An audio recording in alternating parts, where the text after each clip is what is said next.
Hello, hello. Welcome to the Fantasy Factor, your guide to victory in fantasy sports. We're going to kick it right off into the MLB. I'm joined with Mr. Josh Newcomb and Sam Watkins. Guys, Derek Jeter retired 2 weeks ago, and now in spring training, he is 0 for 7. Is the captain's fantasy stock down in his final season in pinstripes? I think Sam has to agree with me here. Derek Jeter, he's getting old. He's 39 years old. He's kind of playing. He already had 19 seasons under his belt. He's going for his 20th this year. He only had 63 at-bats last year, 17 total games. He's just not the player he once was. And, I mean, you can love him. You're a Yankee fan. You can love him. He's the captain of your team, obviously. But as it comes to a fantasy aspect, you got to have to say no. You got to cut it. Sorry, Derek, you're not on my team this year. Yeah, a lot of people look at Derek Jeter's 2012 season to actually confirm their point that Jeter is going to have a bounce-back year. But you look at his stats before 2012, and he was declining even before that. In the last 5 years, he's only hit 300 twice. He hasn't had more than 15 home runs and more than 75 RBIs since 2006. And honestly, Derek Jeter, he's not a power hitter. He's supposed to hit for average and get hits. Since 2006, he's only had more than 200 hits twice. So what stat is he going to bring you if he's not bringing you any of these? You got to look at the name, not the name, the stats behind the name. And honestly, Derek Jeter shouldn't really be drafted in fantasy leagues this year. And he's injury prone as well. You see how brittle his bones are. Just not good for him, right? All right, score is 4-2 right now. Sam with the lead over Josh. Next question.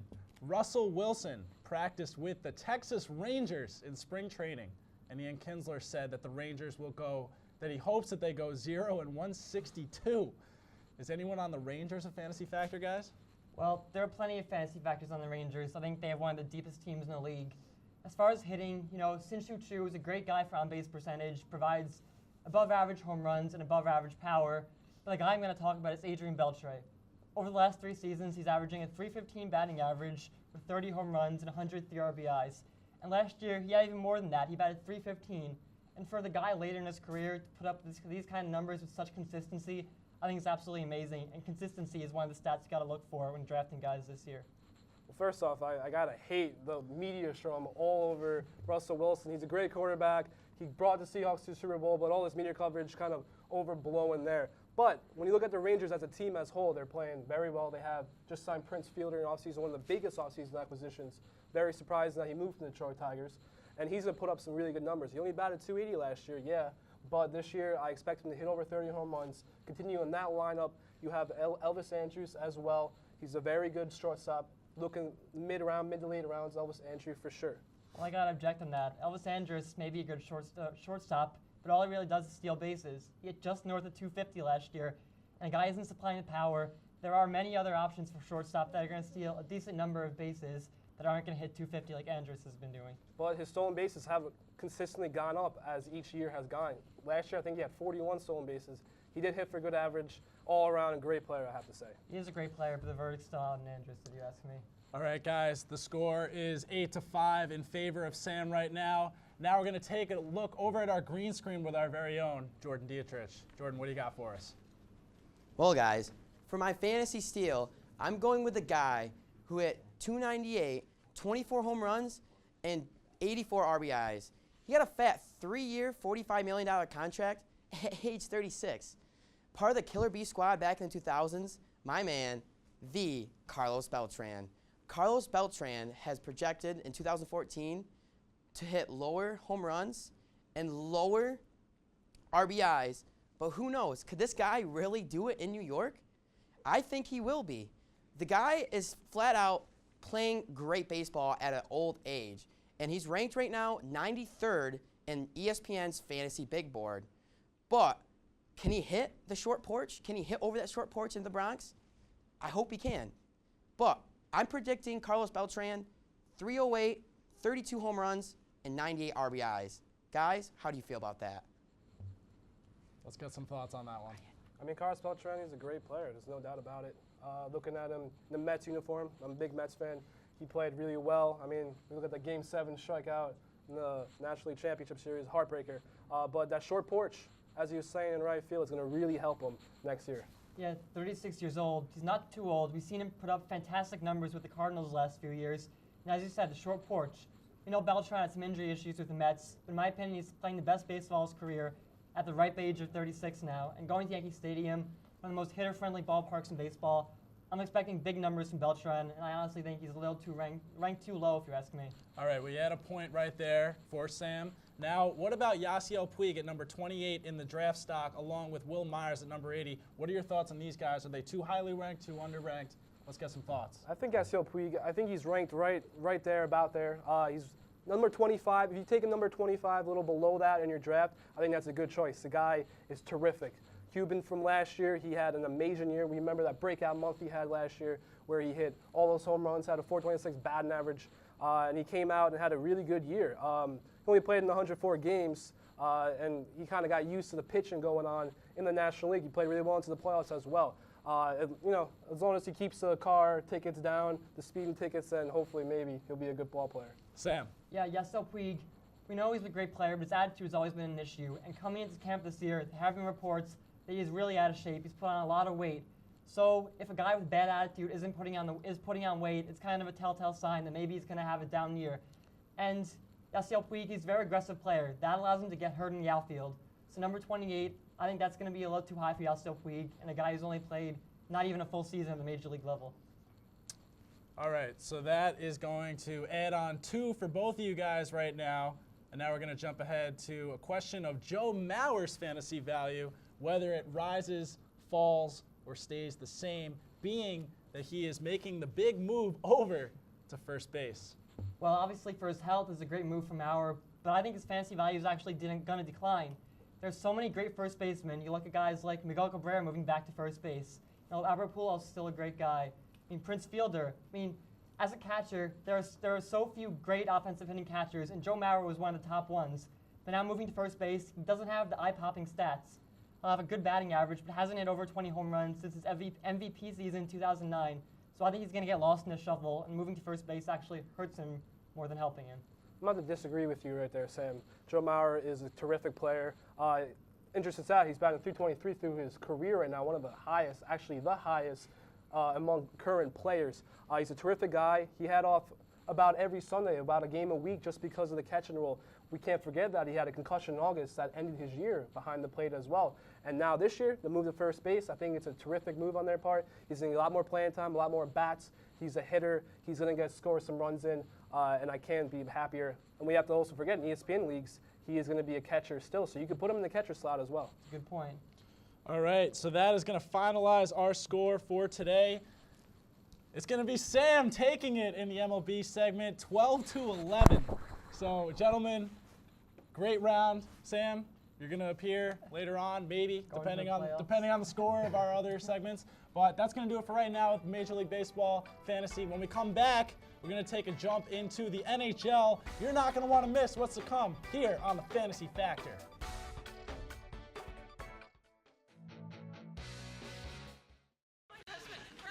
Stop. What's she doing?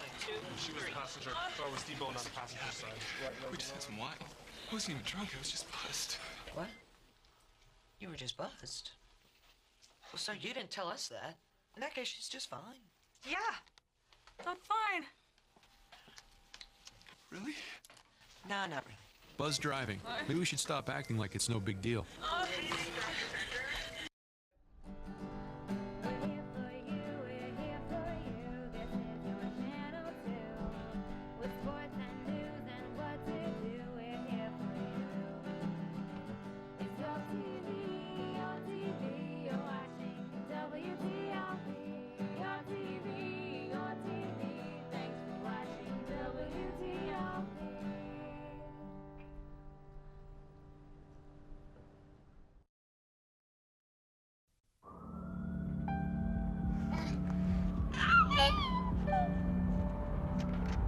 When life's this hard, graduating can be even harder. But you can help Jose and the students in your community make it through by visiting boostup.org.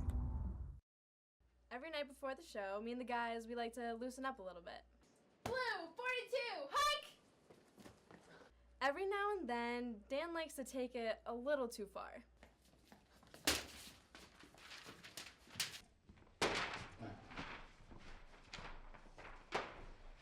But hey, the show's all about competition, so we'll take it. Stupid Dan with stupid football and stupid running.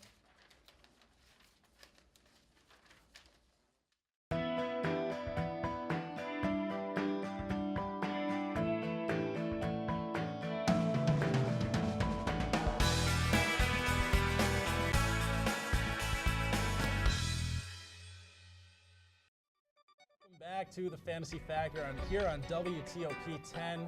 Sonny Goldbaum, now joined with my NHL fantasy gurus, Brian and Matt. Guys, let's jump right into it. Following a fun Winter Olympics, which returning NHL fantasy players should people deal for right now? Well, I'm going to kick it off here by saying Thomas Vanek. He had a great Winter Olympics for Team Austria. So far this season, he's played on two of the worst teams in the entire league, the Buffalo Sabres and Islanders. On those two teams, 17 goals, 44 points in just 47 games. Today, he got traded to Montreal, a team full of depth. But his new line mate, Daniel Briere, if you remember back in 2006 when the Sabres were one game shy from the Stanley Cup, that was his line mate. So if he's putting up this many numbers with two of the worst teams, imagine what he's going to do with a guy that he's played at the top of his level with Daniel Briere. You know, I'm going to go with some Canadian guys. Coming off that high of winning the gold medal, Alex Pietrangelo, he's had 6 goals and 31 assists so far this season. He's a big top D guy for St. Louis. Watching out for him. If you can get out and get some deals and picking him up, it would be a huge thing for your fantasy team. He's a good guy, but I'm not going to say run out and grab a defenseman right away. Most of your points are going to come from those scorers or those playmakers. Pietrangelo's more of a two-way guy, so he's going to be back in his own zone before he steps up and takes a shot. Thomas Vanek, he's going to get the puck, he's going to be heads up, and he's going to rip that slap shot right away. But there's not too many D guys that can get as many points as Carlson, Mike Green, John Carlson, Eric Carlson. Those top guys, but this is one of the top secondary guys. Pietrangelo is ranked top 5 going into this. Yeah, so he is a top guy. Yeah, and you maybe say you get a forward and trade him away. I'd rather have a better at the defensive line than having a bunch of big starters. Maybe in the real forwards. NHL, but when All right, fantasy I'm going to cut it right there. Score 5-3. Brian with the lead right now. Let's jump ahead. How does the Ilya Bryzgalov trade impact his fantasy value? We'll start over with you, Matt. It's a wait and see sort of thing. Going to Minnesota, Darcy Kuemper has been a big guy there. He's been playing very well for them, and we're going to see. Will he be the starter? I can really only say because he was splitting starts in Edmonton and really not getting as much, and I don't know really who's going to be the real starter. So it's more of just a wait and see for fantasy owners. I'd probably stay away and wait to see who's actually real starter for Edmonton. Well, I'm going to agree with you on this, but it's Darcy Kuemper, by the way, not Kuemper. Darcy Kuemper, he's been hot lately. Won 5 games in a row for a Minnesota Wild team that's a little above average. I'm absolutely avoiding Bryzgalov. The only reason they added him is because their top 2 goalies, Nick Backstrom and Josh Harding, are done for the season. So they kind of just brought him in to maybe back up Kuemper. And the only way he's going to get in there is Kuemper slows down. But right now, why would you take out a goalie that's playing as good as any other goalie in the entire league right now? 5-game winning streak. Really, if anything, you could say his fantasy value might be going down, if anything. Yeah, definitely drop him. I'm going to agree with you on that. All right, that's going to add 3 for Brian, 1 for Matt. So you can see the score is taking a little bit of a lead here. Now we're going to go over to Jordan on the green screen. Jordan, what's the latest in NHL fantasy? Welcome back to the green screen, guys, where it's all about who is the top person to add and who is the top person to drop. For my top person to add, I'm going out to St. Louis with seemingly a re-energized forward, Jaden SCHWARTZ. SCHWARTZ's line, including Backes and Steen, have seemed to found their rhythm as the top line for the Blues. Since returning from Sochi, SCHWARTZ put on 2 assists on the board, and look for SCHWARTZ to continue his assault on the assist rank with Coach Ken Hitchcock on his #1 line. As for my player to drop, this might be a surprise, but look to trade newly acquired goalie from the Blues, Ryan Miller. After choking up in his ceremonial goodbye speech to those circle the bandwagon Buffalo fans, Miller might still be in shock from being traded, and not having 100% mentality between the pipes can lead Miller into trouble. And before this green screen session ends with the NHL, all I'm saying is defenseman Jack Johnson of the Blue Jackets has put up 14 points in 21 games since the calendar flipped to 2014. Look for one of the biggest U.S. Olympic hockey snubs to keep the hot point streak going. And that's it for this green screen session, and later we'll take a look at the Fantasy NBA's add and drop. Guys, who is your either late night scratches or late night ads for tonight? Quick one-liners. Yaroslav Halak, he just got traded to the Capitals this morning. What a better time. The Caps 7-2-1 in their last 9. A big number that jumps right off the board. 9 regulation losses in 40 games this season. That's how good he is at goal. I'm saying Eddie Lack, the guy after this golf trade, he's now the #1 guy for Edmonton. He might not be a great team, but he's going to get a bunch of starts in it for your fantasy team. All right, that'll add 2 for Brian and 1 for Matt. Guys, let's do some stardom sit-ems. Start over with you. Well, that was the starting one. We were there. Let's just go on it a little bit more. Yaroslav Halak, The Caps are on a complete hot streak right now. Yaroslav Halak, 2.23 goals against average. That's absolutely impressive playing in front of that St. Louis defense. He's going to team with Washington right now with even more stacked defense.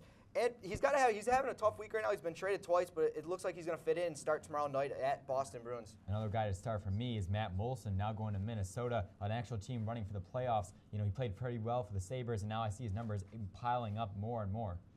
All right, that's going to add 2 on for Matt, 1 on for Brian. Guys, with the trade deadline upon us, who is the most risky player to pick up right now? Is it A, Marty Brodeur, B, Ryan Callahan, or C, Ryan Kessler?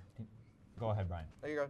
Okay, really, it's got to be Callahan. You know, I just think that, you know, Brodeur, he's still in New Jersey, Kessler's still in Vancouver. Now this new team for Callahan, I don't know how his numbers are really going to react that way. This is absolutely easy. It's Marty Brodeur. They got another goalie right now named Corey Schneider. He's 14 years younger, and his numbers are better than Brodeur. 1.92 goals against average. You got to go with the fresher legs on this one, especially if they're even going to clinch into the playoffs. Corey Schneider is going to be the guy. All right, guys. Well, that is going to total it up for this segment, and the final score is going to be Brian taking it with a sweeping score of 13-8. So it looks like you beat out Sam, so you've clinched a spot in our Fantasy Factor fiction. Brian. We'll see in the NBA if Sam is going to be able to hold on to that 12 points. But as for now, we're going to head to a quick break. When we come back, we're going to have Ryan Mellon and Justin Dizio on the set. Don't touch that remote. You're watching the Fantasy Factor on WTOP.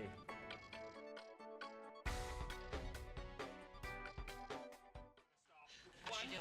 She was passenger. I was deboning on the passenger side. We just had some wine. I wasn't even drunk, I was just buzzed. What? You were just buzzed. Well, so you didn't tell us that. In that case, she's just fine. Yeah. Not fine. Really? No, not really. Buzz driving. Maybe we should stop acting like it's no big deal.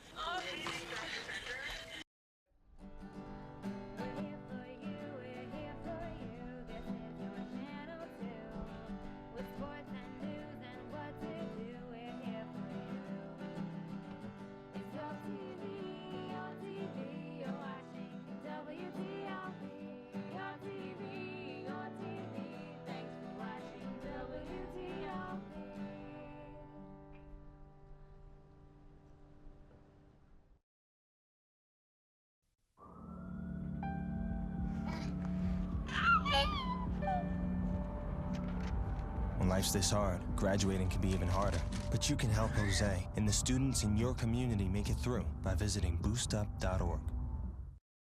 Every night before the show, me and the guys, we like to loosen up a little bit. Blue, 42, hike! Every now and then, Dan likes to take it a little too far.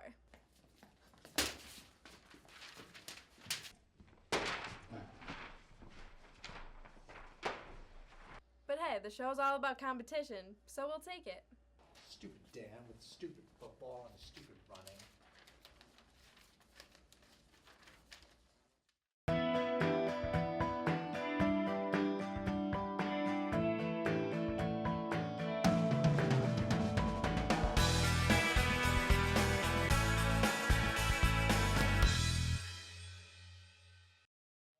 Welcome back to the Fantasy Factor. We're about to jump ahead into our fantasy basketball segment, the NBA. We've got our gurus on the set, Justin Dizio, along with Ryan Mellon. And guys, you know, Danny Granger just got dealt. This isn't a guy who got a lot of minutes, certainly on the Pacers, but are we going to see a change in his numbers with the shift over to LA? You know, let's jump back to 2011 when Danny Granger was an NBA All-Star. You know, this guy was putting up 20 points, 5 rebounds, 3 assists, you know, playing an All-Star level game. You give him the more minutes coming in with Doc Rivers, you know, those guys like DeAndre Jordan, Blake Griffin, Chris Paul, those guys combined with Danny Granger is going to be a great combination for him. Yeah, I'm going to have to disagree. Averaging a career low 8 points a game. Don't see him really fitting that well in with the Clippers. Too much of a log jam. They got Matt Barnes, Jared Dudley. I just don't really see where in fantasy impact he's going to give you enough points. I mean, maybe he'll score 6 points a game, but what's that going to get you in fantasy? All right, guys. Well, that is going to make the score right now 2-1 in favor of Ryan. Obviously, the number to beat right now is 12. That's our very own Sam Watkins from the MLB who got that score. next story. Who's your top rookie fantasy player so far this year? Is it Victor Oladipo or Tim Hardaway Jr.? I'm going to go with surprise here. I'm going to go with Tim Hardaway Jr. Ever since the All-Star break, he's been on a tear, averaging 17 points a game, 3 assists, and only 1 rebound. Yes, he has to work on his passing and rebounding, but I see this guy as a legit scorer. In the future in the NBA, he has potential to be a #1 guy. So, I mean, Oladipo's good, but he's raw. His shooting isn't that well. He's a hustler, but he's got a lot to work on. What do you think, Justin? You know, I really got to start off by saying he's one of those guys that he's great at one. He's not great at one thing. He's good at everything. You know, he can shoot, he can pass, he can rebound. He's a triple threat kind of player, and a lot of people don't get it. But he's a great, underrated on-ball defender, which can cause a lot of steals and a lot of transition points. And when he's getting more minutes with 32 minutes a game, he's going to help him a lot. I'm going to have to interject. He's averaging 10 more minutes than Tim Hardaway Jr. I mean, 10 more minutes is a big difference in the NBA.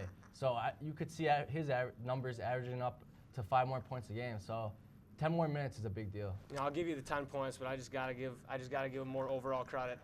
All right, well, that's going to knot the score up at 6-4 right now. Now we're going to take a look over at the green screen with our very own Jordan Dietrich. What's the latest in fantasy NBA, Jordan? Welcome back to the green screen, where our next topic of discussion is 3 adds and 3 drops in the NBA.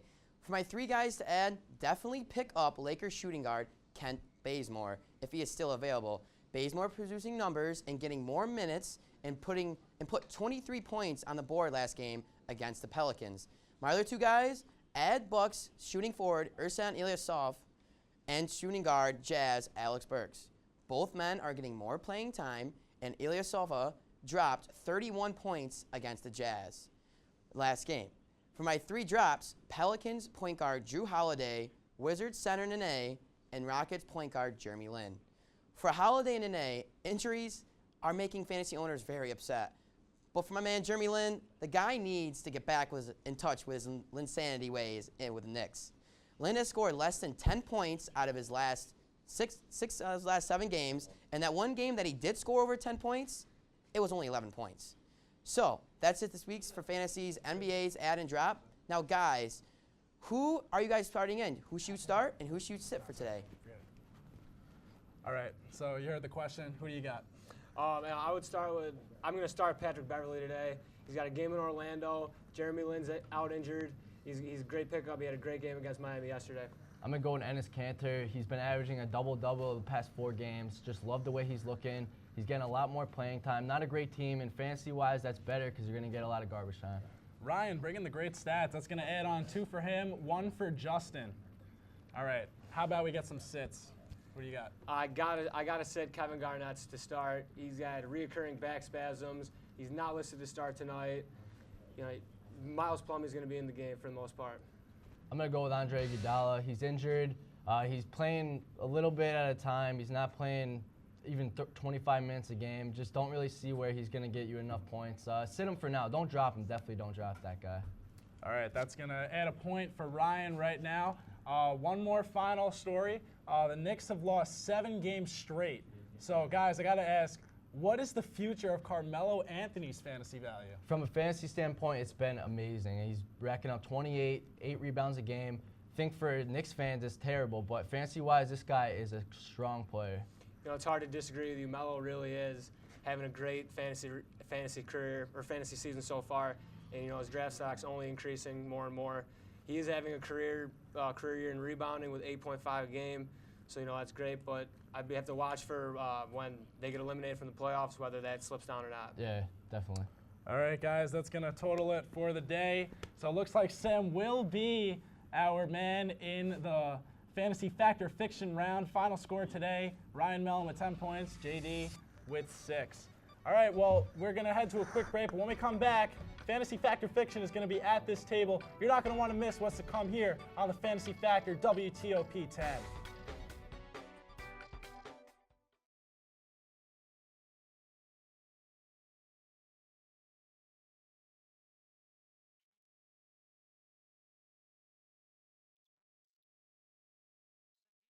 That. In that case, she's just fine. Yeah, that's fine. Really? No, not really. Buzz driving. Maybe we should stop acting like it's no big deal.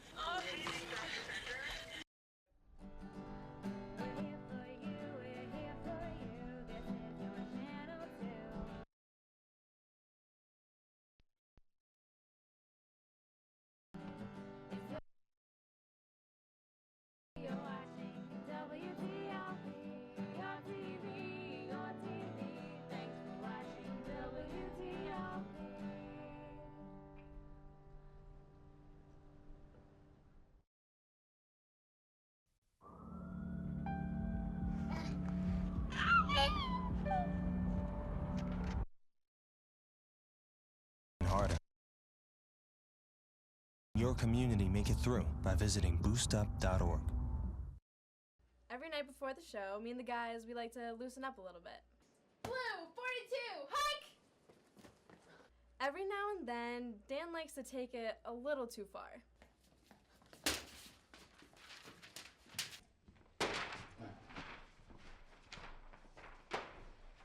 But hey, the show's all about competition, so we'll take it. Stupid Dan with stupid football and stupid running.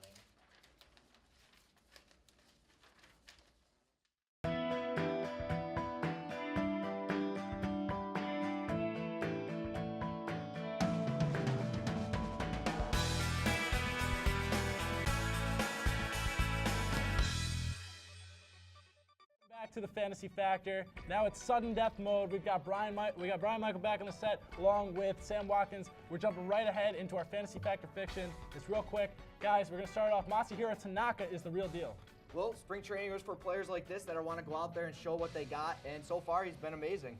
I'm going to say fiction. He comes into the league already with the 4th highest workload for any pitcher under 30. So if he may be the deal this year, next few years he's going to catch up with him. So fiction. Sam is up 2-1. Ryan Kessler's fantasy value goes up if he's traded to the Penguins. Well, he wasn't traded, but his value has been as high as it ever been. Daniel Sedin, the top winger on the team, is done for the season. Now it's Kessler to step up on that first line, see what he's got. I think it would have gone up had he gone to the Penguins. Penguins breed winners there, and he's a winner. So I think I'm going to go fact, but too bad he didn't get traded. All right, that's going to do it for today. It looks like the final score, we've actually got a tie today, 3-3. So no fantasy champ this week. But next week, in 2 weeks, we hopefully will have one. So we'll be back in 2 weeks' time here on the Fantasy Factor. Thanks so much for tuning in. Have a great night, everybody.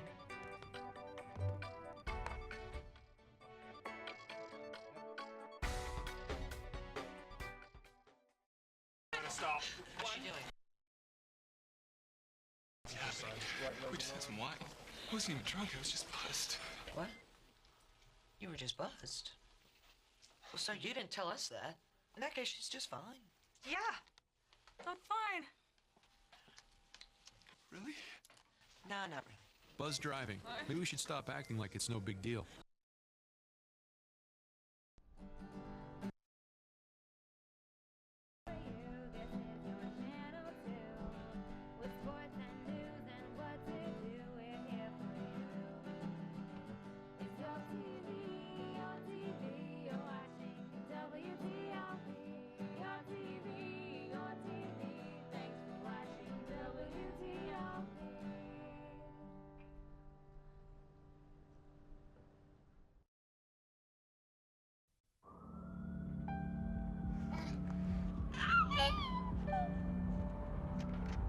When life's this hard, graduating can be even harder.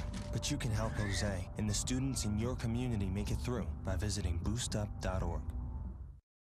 Every night before the show, me and the guys, we like to loosen up a little bit. Blue, 42, hike! Every now and then, Dan likes to take it a little too far.